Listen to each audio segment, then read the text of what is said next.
This letter is for me? Teiji Moria? Who even is that? Sorry for hitting you up out of nowhere.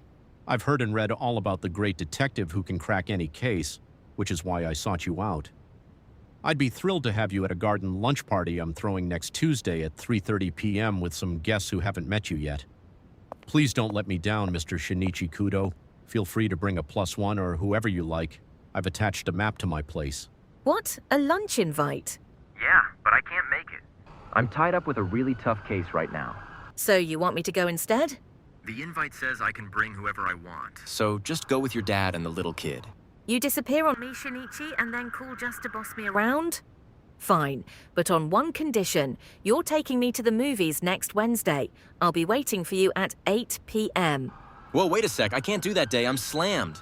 Not taking no for an answer. Oh, by the way, what's your favorite color? Blue or red? What kind of random question is that? I guess I prefer red. Cool, see you Wednesday. Wait, Ran. Oh, if I could actually go to the movies, I wouldn't have asked you to go to the party instead of me. I'm Shinichi Kudo, a pretty well-known detective. I was at a theme park with my fiancé, Ron Mori, when I ended up trailing this guy from a shady group called the Black Organization doing some kind of sketchy deal. I was so focused on spying on him that I totally missed his partner sneaking up behind me. He knocked me out and forced me to take this weird pill. When I finally woke up, my body had shrunk to the size of a little kid. I knew if those criminals found out I was still alive, they'd come back to finish the job. So I hid out at Dr. Agasa's place and told him everything. When Ran saw me there and asked who I was, I panicked and blurted out the name Conan Edogawa. To track down the guys who did this to me, I moved in with Ren and her dad, who's a private eye. Besides Dr. Agasa, a few others know my real identity. One is Haibara, who actually used to be in the Black Organization. She managed to escape them by taking APTX, the exact same drug they made me swallow, so she ended up shrinking down, just like I did. My parents are in on the secret too. My dad is the world-famous novelist Yusaku Kudo, and my mom is Yukiko Kudo. Fast forward to the party. Conan, Ran, and Kogoro Mori pull up to Teiji Moriya's place and are completely blown away by how massive the mansion is. Of course, Mori immediately starts showing off, acting like a know-it-all as usual. This building features classic architecture. Its history dates back to the 17th century. You never told me you were an architecture buff, Dad. They don't call me a jack of all trades for nothing. Professor Teiji Moriya was and still is world famous. He studied at the university decades ago, was at the top of his class, and totally caught his professor's eyes with his projects. It's like he memorized a textbook for a test. Wow, I've never seen such a gorgeous building. Thank you for the compliment, young lady. Welcome. I am Teiji Moria. Teiji then takes his guests to the backyard where the party is happening. The guest list is packed with VIPs, artists, businessmen, and architects. But suddenly, right in the middle of a chat, Teiji's vibe completely shifts. I have my reservations about the word art. Beauty is an absolute must. Today's architects annoy me. They lack any sense of aesthetics and have the nerve to call the concrete blocks they design art? Everyone is a bit taken aback by Teiji's rant. Once things cool down, Teiji throws a riddle at the crowd. All you have to do is figure out the password shared by 3 businessmen. We have the famous detective Kogoro Mori here, so I doubt a puzzle like this will give him any trouble. Teiji passes out flyers so everyone can join in. They have exactly 3 minutes to figure out a single password that links 3 specific men. I don't see anything in common. Different names, different phone numbers, and they don't even like the same things. What kind of messed up riddle is this? Wait, there's a question about their favorite animals. I got it! The password is the Momotaro folktale! What are you talking about, kid? Their favorite animals are a monkey, a dog, and a bird. Those are the exact animals that help the hero in the story. Spot on. That's the answer. Mori, Conan, and Ran then step into the mansion's gallery with Mr. Teiji, who shows off some of his proudest architectural works. Right then, Conan spots a house he recognizes, the home of Mr. Kurokawa, who was murdered just a few days ago. Pardon me, Miss Ran, but do you know Mr. Shinichi well? Yes, he's my fiancé. I haven't seen him in a while, though, but we have a date at the movie theater next Wednesday. I'm sure you bought him a wonderful gift. I'm gonna buy it on the day of our date. Shinichi and I both love the color red more than anything, so I'm getting him a red polo. Oh man, how am I gonna get out of this Wednesday date? Ran then notices a photo in the gallery of the exact movie theater where she's meeting Shinichi, realizing Teiji designed it himself. Fast forward to Wednesday, and Conan is in deep trouble. Only 10 hours left until his supposed date with Ran. Meanwhile, over 100 cops are hunting down a thief. Who would have thought someone would steal a massive stash of gunpowder from a fireworks factory? It's a huge deal. Word on the street is the thief grabbed enough materials to craft plastic explosives. Right in the middle of all this, Professor Agasa's phone suddenly rings. Is Shinichi Kudo there? Hello. Are you Shinichi Kudo? Yeah, speaking. You've probably seen the news. I'm the thief they're talking about. Give me your cell phone number, if you please. I don't have to give anything to a guy like you. Suit yourself. I guess you don't want to keep in touch. Take down this number. Now grab your phone and head to the public park by the big river. I've got a surprise for you. If you're late, the kids die. What? Conan immediately bolts to the park, while Professor Agasa calls Inspector Magure. When Conan gets there, he spots the detective boys playing with an RC airplane. He asks where they got it, and they say some guy with a long mustache gave it to them, calling it a fun toy called a bomber. It hits Conan instantly. That plane is a literal bomb. When he warns the kids, they panic and drop the remote, breaking it. The plane starts nosediving straight toward them. Thinking on his feet as always, Conan kicks the broken remote with his power-enhancing shoes, smashing it into the plane mid-air and blowing it up. Right after the explosion, the phone Conan is holding rings. You were about to kill innocent kids. Where is Shinichi? Ah, I get it. He's saying a kid like you can handle my case.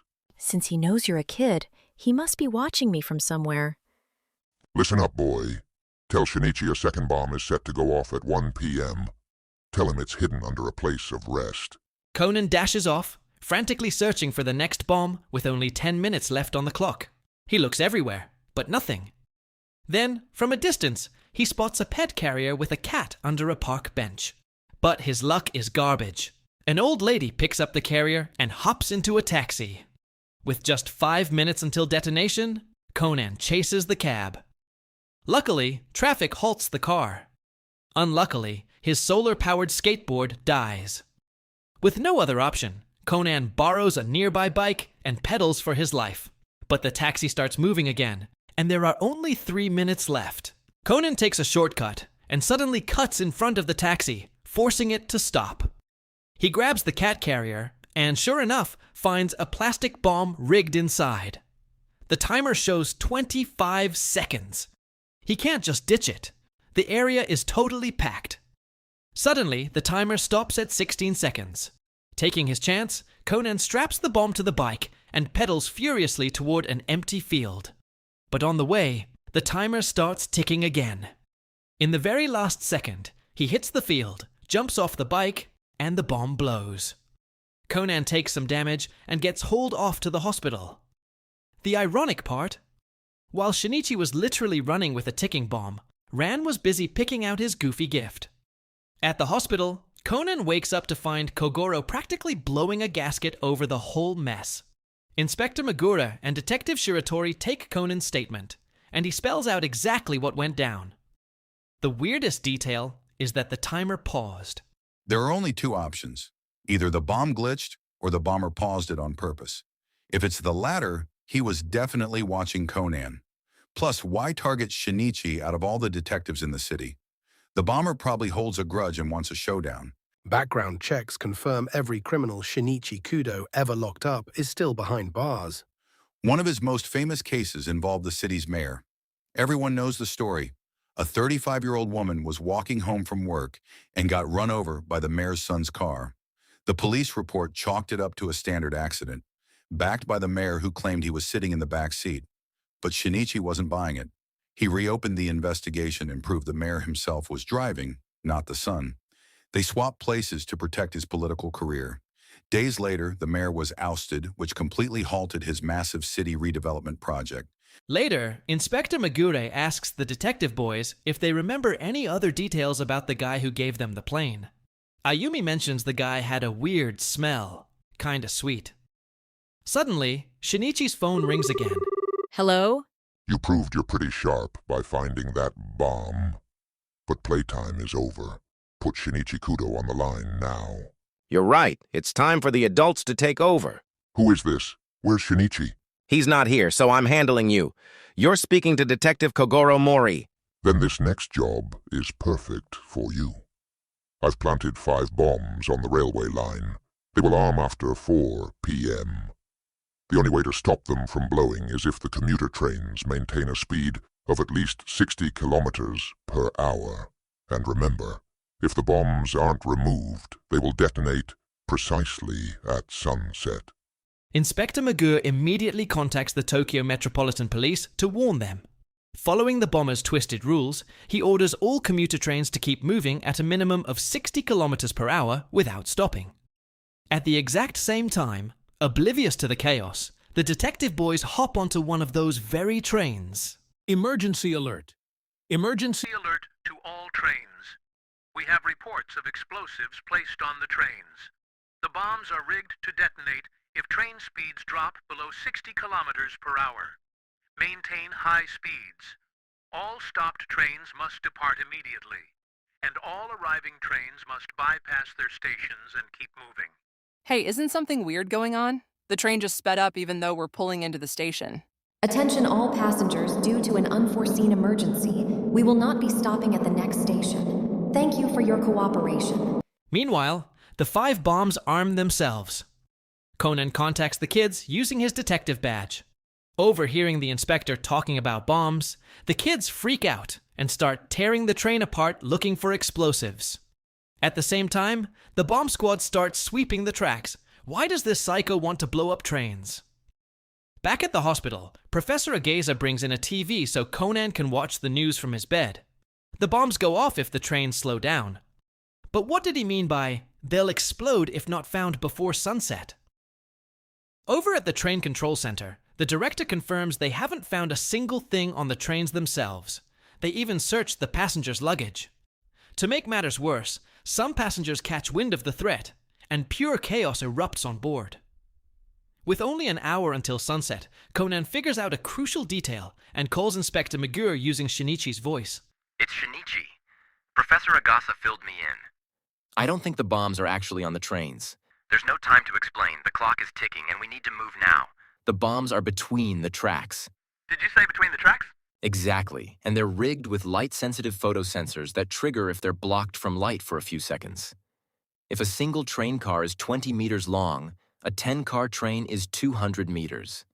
If it's moving at 60 kilometers per hour, it will block the light from the bomb for exactly 20 seconds as it passes over, which is plenty of time to trigger the explosion. But speeding the trains up risks massive collisions. Please, Inspector, listen to me. You have to reroute the trains to different lines. The bomber is targeting the loop line. Get them off that track ASAP. The director immediately issues the order to divert all trains from the loop line onto the freight lines. They manage to safely halt the first train once it's off the loop, followed by the remaining 20 trains until every single one is stopped. The track search begins, and the police and bomb squad manage to locate and defuse all 5 bombs with just 15 minutes to spare before sunset. Man, we just dodged a massive bullet. Don't celebrate just yet. I know how much gunpowder was stolen from that factory. He's only used about a quarter of it. He can easily make way more bombs. Later that night, around 9 p.m., Ran heads to the movie theater for her date with her fiancé Shinichi. Back at the hospital, the police make a massive connection. All the houses that were recently hit by arson were designed by Teiji Moriya. They were 3 specific houses he built in his 30s. The cops immediately head to Teiji's mansion, bringing Conan along since he remembers the way. En route, Conan notices something huge. All the buildings Teiji designed along the street are perfectly symmetrical. That gets the gears turning in his head. I see. You're right. That's definitely not a coincidence. Do you suspect anyone in particular, sir? Tough question. Conan notices an old photo on Teiji's desk. Teiji explains it's a picture of him at 10 years old, standing between his parents in a courtyard. His parents died in a house fire 15 years ago, leaving him the mansion. Then, Conan catches a strong whiff of pipe tobacco coming from Teiji. Sneaking away from the group, Conan slips into the gallery. These are photos of the buildings he designed in his 30s. The Kurokawa House, Yasuda, Akutsu. Wait a minute! I remember him saying they needed to be rebuilt, that they didn't look beautiful anymore. I can't believe it. And that smell! Then, Conan notices a table sitting right in the middle of the gallery that definitely wasn't there during their first visit. A model designed for our city. The most beautiful city in the world. Could he mean? Yep. Teiji was the brains behind the city's massive redevelopment plan.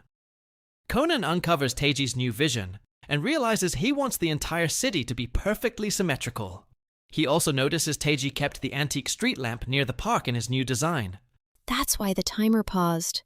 He's the bomber, no doubt about it. I just need hard proof. Conan moves to another room to dig for evidence. So you're saying you don't have any suspects? My apologies for not being of more help. It's quite all right. Call me if you think of anything useful. Suddenly, Inspector Megur's phone rings.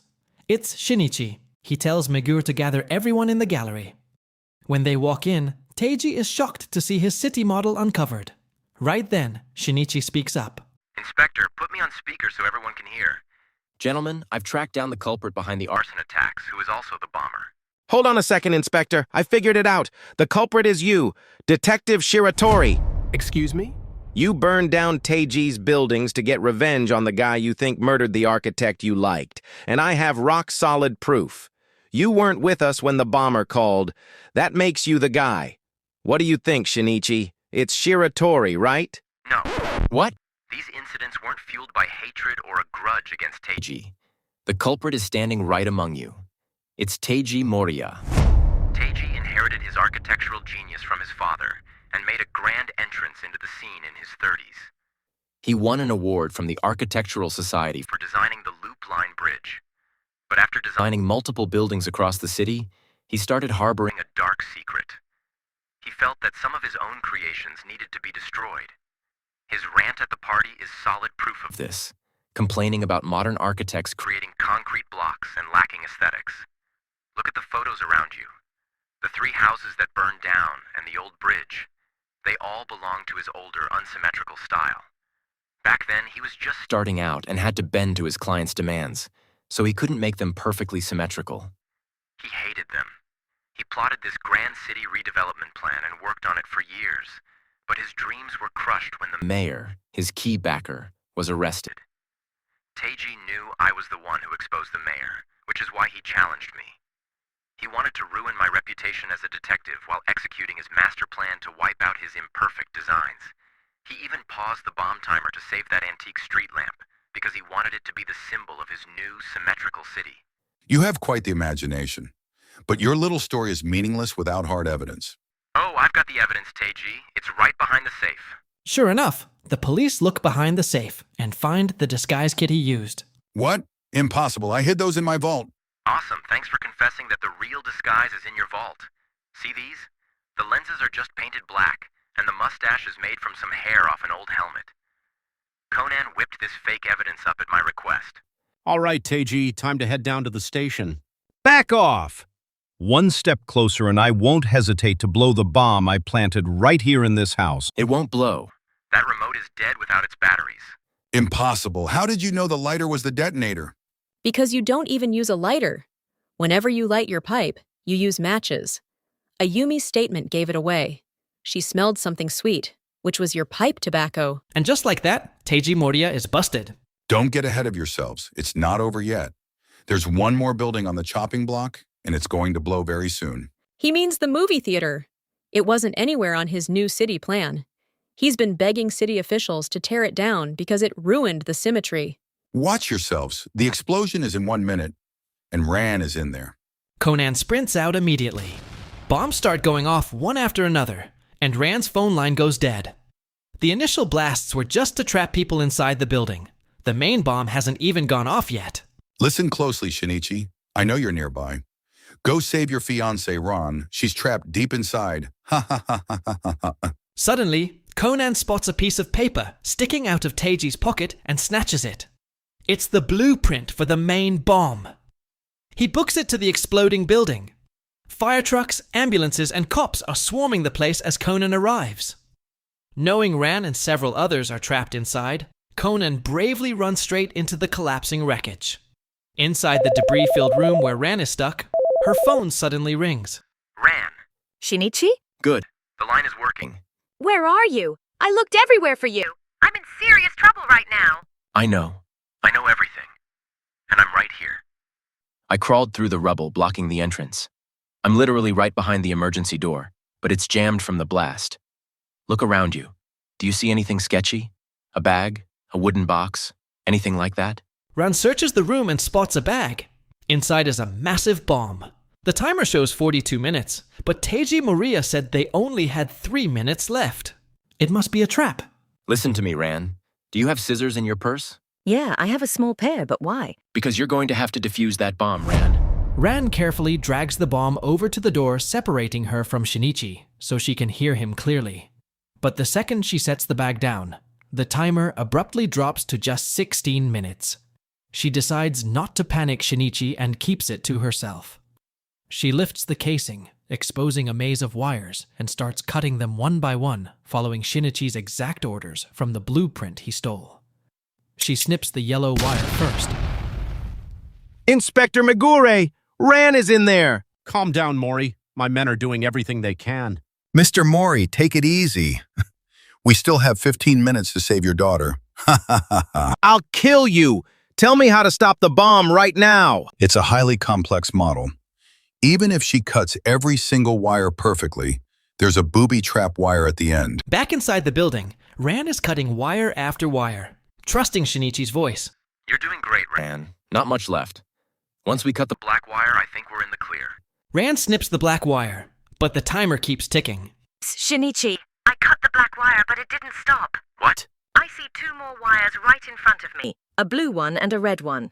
No way. Did he predict I'd steal the blueprint? So he purposely left the final 2 wires off it? What's going on, Shinichi? Do I cut one of them? No, don't touch them. One of those wires is a trap. If you pick wrong, the whole place blows. With only 3 minutes left until detonation, Conan and Ran are completely stuck. Which one is the trap? The red wire or the blue one? Shinichi, I just want to tell you one thing. Even if this is the end for us, even if we die right here, right now, it doesn't matter as long as we're together. Listen to me, Ran. Pick a wire and cut it. Just listen to your heart. Follow your gut. It's always right. Ran takes a deep breath and cuts one of the wires, the blue one. Instantly, the timer freezes. The bomb is dead. When Ran finally makes it out completely unharmed, Conan asks her why she didn't cut the red wire. Her answer was legendary. Shinichi and I both love the color red, so how could I ever cut the red cord linking us together?